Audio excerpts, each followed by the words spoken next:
Alright everybody, so it's Monday night after a long day of school and homework, but fortunately for you guys, I haven't forgotten about you.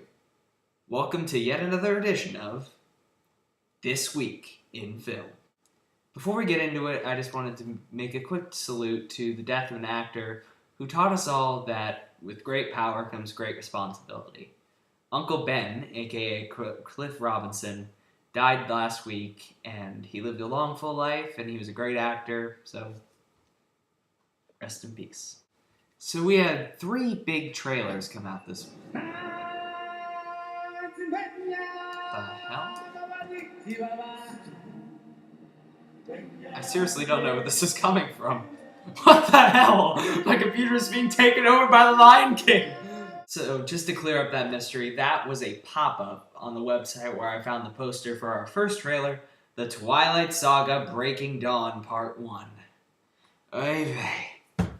Here we go again. So, if you've been with my channel for a while, you know that I am not a fan of Twilight whatsoever, and this trailer has done nothing to make me shell out my money for the 3rd time, considering I did not see clips. But anyways, this movie looks so pointless. What is it about? They get married, they have sex, and they have a baby who wants to nom nom out of her body. That's a 5-minute film. I mean, what is the conflict? I mean, I see in the trailer that the wolves don't like the fact that she's having a baby. I mean, what is it? And of course, this trailer has horrible dialogue, such as Taylor Lautner going, "If you kill her, you'll kill me!" And Bella going, "You have to understand what is." Edward going, "You've given me no choice!" Which is probably like the most out there Robert Pattinson has gone throughout this whole series, but still, it just looks like such a long, pointless film. It just looks like fan fiction. It looks horrible, and even by Twilight standards. Next up, we're going to talk about a significantly better looking movie, Cameron Crowe's We Bought a Zoo, starring Matt Damon. Now, I am a big fan of Cameron Crowe, especially Jerry Maguire. That movie is like in my Bible, just amazing films. And this movie, well, it doesn't look up to those standards, but it certainly looks better than something like Elizabethtown. You can definitely see that Cameron Crowe is using a few of his tropes, like the eccentric lead character, the scene where the guy walks out of the office that he's working in. "I quit! I am off to a better life, I tell you," all that good stuff. But this movie just looks really sweet. It centers on Matt Damon's character, and his family moves into a zoo. I guess he's a single dad, and I guess they move into a house that just so happens to be next to a zoo. And it's just about him getting to know the animals and his family and just doing something out there for the first time in his life. And it looks like just a very sweet, funny film. Matt Damon looks like he's giving a really good performance. And I'm really looking forward to We Bought a Zoo. I'm hoping that it's a great comeback for Cameron Crowe. And this trailer absolutely did not disappoint me. And finally, we have yet another amazing trailer for The Muppets. I swear to God, this movie looks better and better with every trailer. It's just, there's so much crazy, subversive imagery going on here. Musical numbers, puppetry, just all this insane stuff. And the movie just has this really sharp sense of humor for what I'm seeing so far.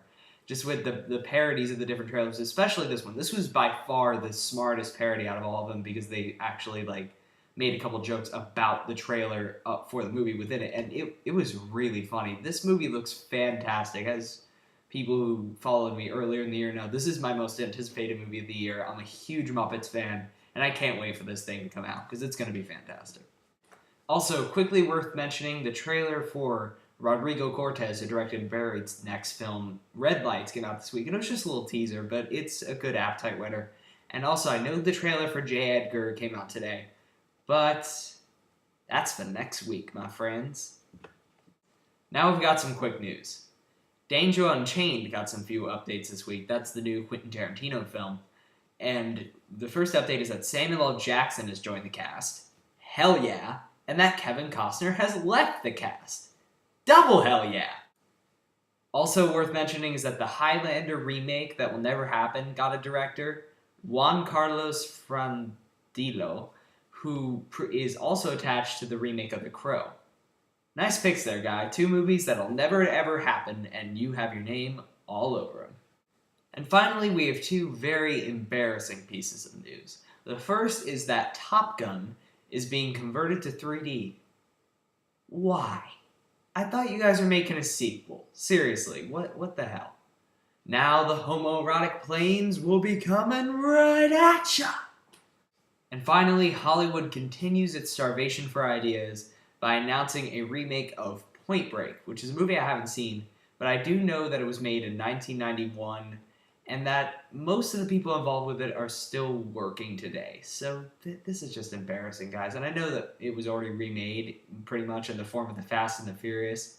So I just find this remaking of really not that old movies, it's just getting ridiculous. We're starving for ideas.